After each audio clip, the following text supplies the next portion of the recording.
in which an affair unfolds, and we see the damage wrought upon the scorned.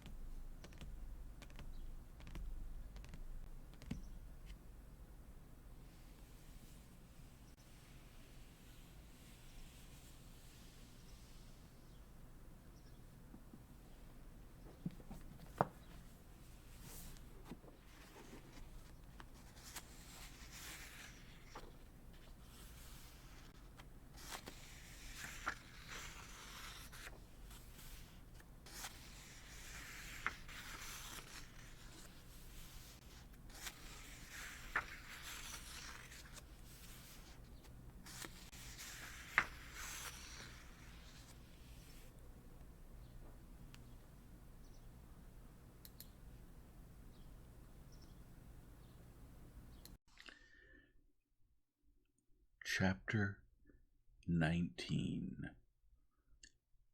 On the day of the Krasnosello races, Vronsky came earlier than usual to eat his beefsteak in the common room of the regimental mess. He did not need to maintain himself too strictly, because his weight was exactly the regulation 160 pounds, but he also had not to gain any weight, and so he avoided searches and sweets. He was sitting in a jacket unbuttoned over a white waistcoat, both elbows leaning on the table, and, while awaiting the beefsteak he had ordered, was looking into a French novel that lay open on his plate. He looked into the book, only to avoid having to talk with the officers going in and out while he was thinking. He was thinking that Anna had promised to arrange to meet him that day after the races, but he had not seen her for 3 days, and since her husband had returned from abroad, he did not know whether it was possible that day or not, and did not know how to find it out. The last time he had seen her was at his cousin Betsy's country house. To the Karenina country house he went as seldom as possible. Now he wanted to go there, and was pondering the question of how to do it. Of course, I can say that Betsy sent me to ask if she was coming to the races. Of course I'll go, he decided to himself, raising his head from the book. And as he vividly pictured to himself the happiness of seeing her, his face lit up. "Send to my place and tell them to harness the carriage quickly," he said to the servant who brought him the beefsteak on a hot silver dish. And drawing the dish towards him, he began to eat. From the next room came talk and laughter and the click of billiard balls. At the entrance 2 officers appeared, one young, with a weak, thin face, who had come to the regiment from the Corps of Pages not long ago. The other a plump old officer with a bracelet on his wrist and puffy little eyes. Vronsky glanced at them, frowned, and, as if not noticing them, looked sideways at the book and began to eat and read at the same time. "Fortifying yourself before work?" said the plump officer, sitting down near him. "As you see," said Vronsky, frowning and wiping his mouth without looking at him. "Not afraid of gaining weight?" the first said, offering the young officer a chair. "What?" Vronsky said angrily, making a grimace of disgust and showing his solid row of teeth. "Not afraid of gaining weight?" "Sherry, boy," Vronsky said without replying, and moving the book to the other side, he went on reading. The plump officer took the wine list and turned to the young officer. "You choose what we'll drink," he said, handing him the list and looking at him. "Maybe Rhine wine?" the young officer said, timidly casting a sidelong glance at Vronsky and trying to grasp his barely grown mustache in his fingers. Seeing that Vronsky did not turn, the young officer stood up. "Let's go to the billiard room," he said. The plump officer obediently stood up, and they went to the door. Just then the tall and well-built cavalry captain Yashvin came into the room, and, giving the 2 officers a scornful toss of the head, went over to Vronsky. "Ah, here he is," he cried, slapping him hard on the epaulette with his big hand. Vronsky turned angrily, but his face at once lit up with his own special, calm, and firm gentleness. "That's wise, Alyosha," the captain said in a loud baritone. "Eat now and drink a little glass." "I don't want to eat."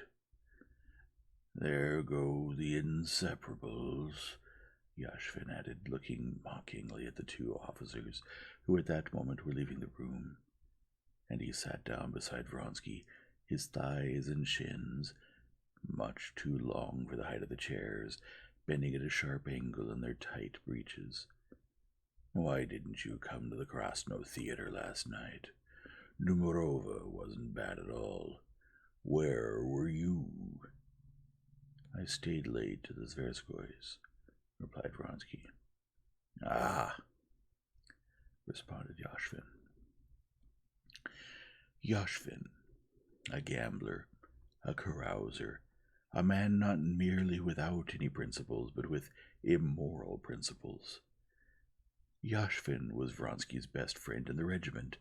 Vronsky loved him for his extraordinary physical strength, which the man usually showed by his ability to drink like a fish, go without sleep, and yet remain the same, and for his great force of character, which he showed in his relations with his superiors and comrades, making himself feared and respected, and at cards, where he staked tens of thousands, and, despite the wine he drank, was always so subtle and steady that he was regarded as the foremost player in the English club. Vronsky loved and respected him especially because he felt that Yashvin loved him not for his name or wealth, but for himself, and of all people it was with him alone that Vronsky would have liked to talk about his love. He felt that Yashvin alone, though he seemed to scorn all feelings, could understand that strong passion which now filled his whole life.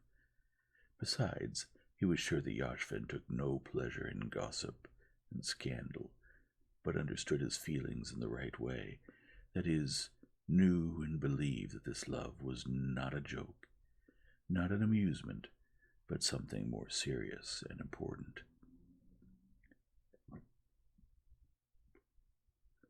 Vronsky did not speak to him of his love, but he knew that he knew everything and understood everything in the right way, and he was pleased to see it in his eyes.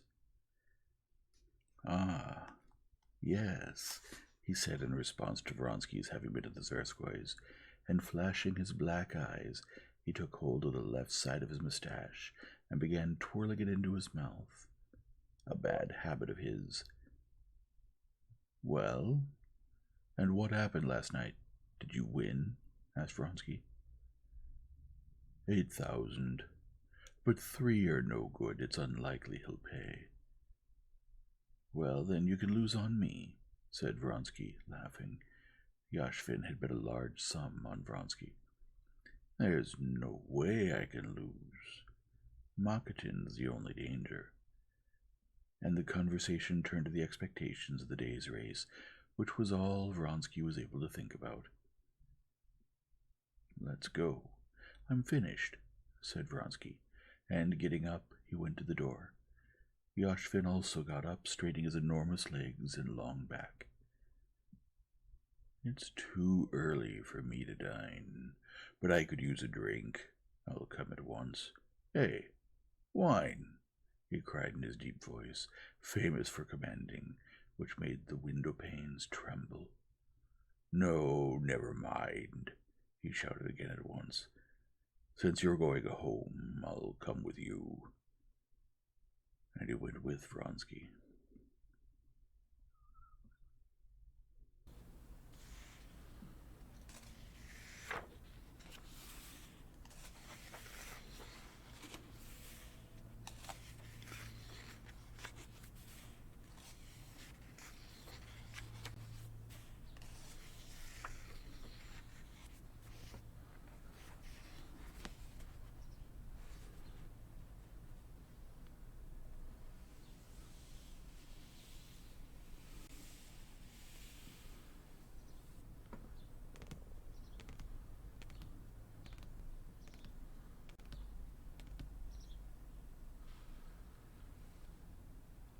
If you enjoy this format, please leave a like and subscribe and return tomorrow for the next chapter.